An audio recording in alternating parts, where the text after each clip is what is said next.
Howdy, stargazers, and happy winter solstice. My name is Drew, and I'll be your guide to the night sky for the week of December the 21st to the 27th. I know I said in our most recent episode that we'd be taking a break for the month of December, but I just couldn't help but check in one more time before the new year. And since it's the holiday season, I wanted to mention a little gift of sorts that I've been working on for the past few months. More on that in a moment. I hope everyone has been enjoying the dark, clear skies of December.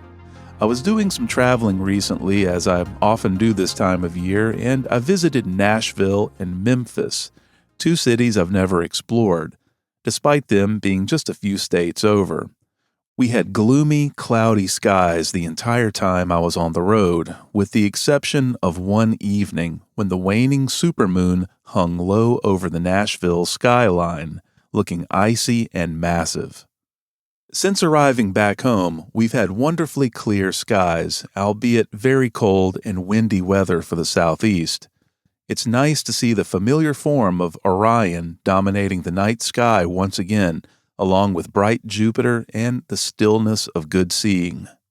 As I mentioned in the introduction, if you're listening on the release date, today is the winter solstice, the moment when the sun reaches its southernmost point in the sky. Astronomically speaking, this is the instant when Earth's axial tilt leans the northern hemisphere most directly away from the sun. The result is the shortest day and longest night of the year. From here on out, the days begin to lengthen again, slowly at first, but inevitably. For thousands of years, cultures around the world have marked this moment as a symbolic rebirth of light. For stargazers, the solstice brings a gift of its own: long, early nights and crisp winter skies. Even casual observers stepping outside after dinner can catch some of the most iconic sights in the sky.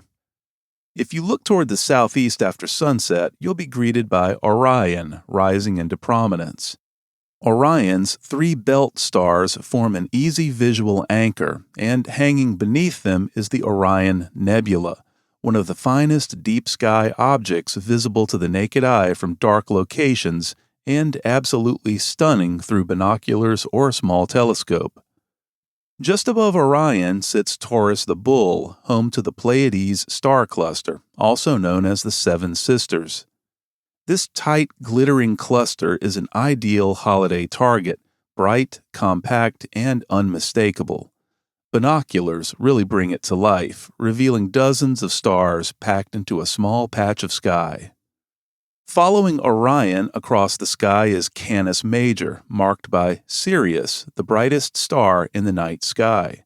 Sirius flashes low in the southern sky, often twinkling wildly as its light passes through thick layers of atmosphere, a beacon that's hard to miss once you know where to look. Turning northward, the Big Dipper rides low in the evening but climbs higher as the night goes on, serving as a reliable guidepost for finding Polaris, the North Star. Winter is a great time to revisit these familiar landmarks and notice how their positions shift over the course of the night. The moon this week cooperates nicely for stargazing, offering darker skies for much of the holiday period, perfect for spontaneous backyard observing sessions between gatherings, travel, or quiet evenings at home. So whether you're bundled up in the cold with a telescope, stepping outside with binoculars, or simply looking up while taking out the trash, this solstice week invites you to slow down and reconnect with the sky. The nights are long, the stars are bright, and the sun, though at its weakest, has already begun its return. This solstice week also gives us a few planetary highlights, quiet, steady lights that stand apart from the stars and reward even casual holiday stargazing. The most commanding of these is Jupiter. You can't miss it. Rising in the early evening and climbing higher as the night goes on, Jupiter shines brilliantly among the winter constellations, outshining everything around it. Through binoculars, you can usually spot its four largest moons lined up like tiny beads of light.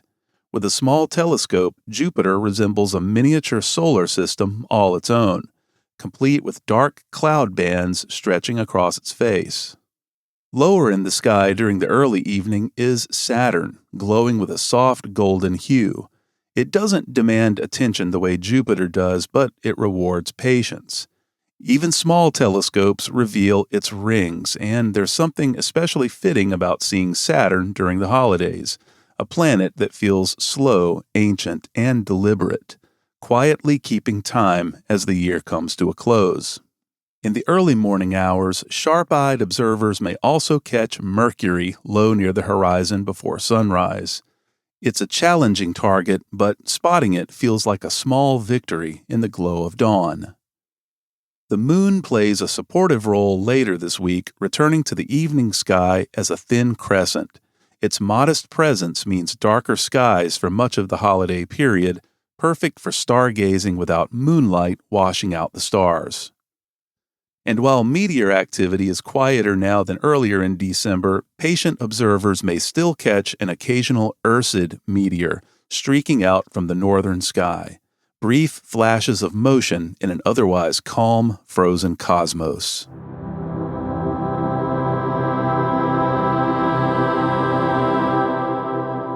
I wanted to make a quick side note for anyone who's enjoyed some of the bigger ideas we explored on Star Trails over the past month.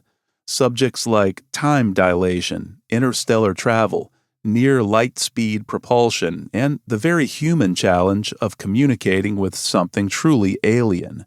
If those topics lit up your brain like they lit up mine, you may want to check out the novel Project Hail Mary by Andy Weir. Weir is best known for The Martian, which took orbital mechanics, chemistry, and sheer stubborn problem-solving and turned them into a survival story. Project Hail Mary pushes those ideas much farther out beyond the solar system while still grounding its science in real physics and real consequences.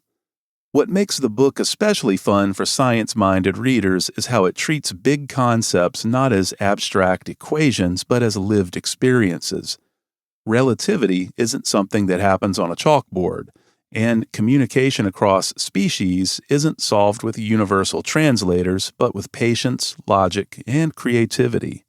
So if you've enjoyed November's deep dives into cosmic timescales, lonely distances between stars, and the strange limits imposed by physics, Project Hail Mary feels like a natural companion piece. It's science fiction that respects science, and it's a fun page-turner. And if you've never read The Martian, grab that one too. It's also excellent. Some listeners may recall I was planning to read Terence Dickinson's Night Watch some months back as part of a little Star Trails book club idea, and sadly, I haven't read it yet. Just tonight, I pulled it off the shelf and hope to begin scanning it soon. And finally, it is the holidays, so I wanted to extend a gift of sorts to listeners, and it's a little meta, but hopefully some of you will enjoy it. You've probably noticed that I've been using more music in recent episodes. A lot of this music is original, and some folks have asked about it. In the past few weeks, I've been preparing some of these tracks for release. This culminated in assembling 3 albums worth of spacey music. You may have heard some of these songs in recent episodes. Some of it you'll hear in upcoming ones, and some of it is just for fun. So if you like planetarium music or music inspired by artists like Tangerine Dream, Tycho, or Brian Eno, check out my new project, Liminal Horizon. There will be a link in the show notes, or you can just visit liminalhorizon.bandcamp.com. You can listen to these tracks absolutely for free right there on the webpage or in their app. If you want to download the tracks, drop me a note on our website, startrails.show, and I'll send you a code you can use to download them for free. But really, just pulling up the Bandcamp page on a mobile device or computer will get the job done. This is music designed for stargazing, driving out to a dark site, or for background ambiance while studying, writing, or coding. The 3 collections of songs are thematically different.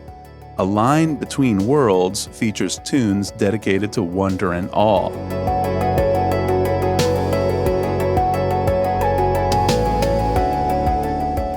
Continuum in Motion features slower, more contemplative tracks.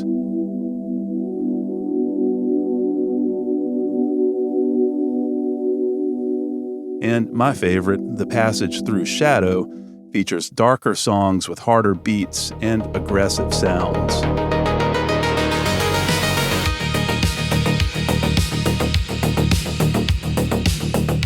That's going to do it for this quick holiday episode. I'll see you in the new year. If you found this episode interesting, please share it with a friend who might enjoy it. The easiest way to do that is by sending folks to our website, startrails.show. And if you want to support the show, use the link on the site to buy me a coffee. It really helps. Be sure to follow Star Trails on Blue Sky and YouTube. Links are in the show notes. Until we meet again beneath the stars, clear skies, everyone.